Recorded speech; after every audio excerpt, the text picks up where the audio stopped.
सामाजिक सञ्जालमा आतंक नै मचाउने गरी एउटा ट्रेन चलिरहेको छ। कसले चलाएको छ, चलाउनेहरू को हुन्, कसरी चल्दैछ, तर जबरजस्त चल्दैछ। नेकपा एमालेका अध्यक्ष केपी शर्मा ओलीको कुनै फेसबुक पोस्ट सार्वजनिक हुन्छ जहाँ उनले माघी पर्वको शुभकामना दिएका छन्। झन्डै 60,000 पुग्दै गरेको लाइक संख्यामा 40,000 बढी कमेन्ट छन्।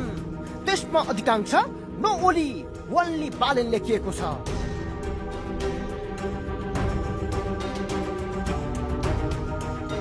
होलीको कमेन्ट बक्समै घुसेर विद्रोह र बहिष्कारको आगो झुस्ने अधिकांश युवा पंक्तिहरू नै देखिन्छन्। कसैलाई लाग्ला यो पनि फेक नै हो, तर कोट्याएर हेर्नुहोस्, अधिकांश तपाईँ हाम्रै वरपर र फेसबुकमै जोडिएका व्यक्तिहरूले कमेन्ट गरेको देख्न सकिन्छ।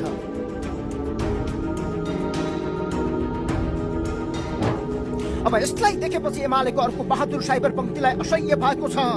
फलत शुक्रबार बिहानैदेखि एमाले सचिव महेश बस्नेतले अगुवाई गर्दै सामाजिक सञ्जालमा काउन्टर अट्याक गर्ने कोसिस गरेका छन्। अर्थात् उनले सामाजिक सञ्जालमा लेख्दै भनेका छन्, नो सहकारी ठग ओन्ली नेकपा एमाले, नो लुसिफर सहकारी ठग ओन्ली केपी शर्मा ओली, नो घन्टी ओन्ली सूर्य।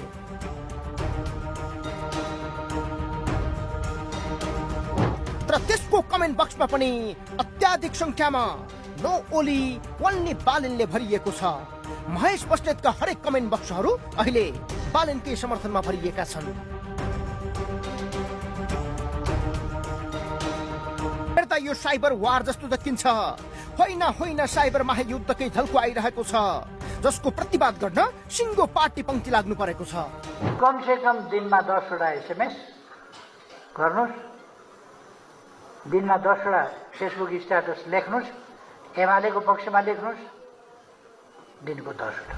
यस्तै कमेन्टहरूको भेलले पछिल्लो समय बालेन र रवि लामिछानेको अधिक आलोचना गर्दै आएका हर्क साम्पाङको कमेन्ट बक्सहरू समेत भरिएका छन्।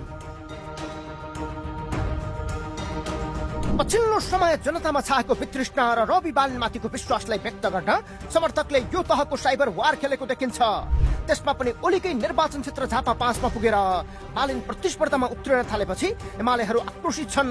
झापा आए पानी पनि भन्न पाउँदैनौ भन्ने किसिमका प्रतिक्रिया दिन थालेपछि बालेन समर्थकले सामाजिक सञ्जालमा यो खाली ट्रेनको आगो झुसिरहेका छन्। कोही केपी ओलीसँग लड्न जान्छु चुनाव भनेर तामझाम गरेर हामीले नचिन्ने खालका नोट लिएर पुगेका छन्। सबै प्रकारका ठगहरू, लुसिफरहरू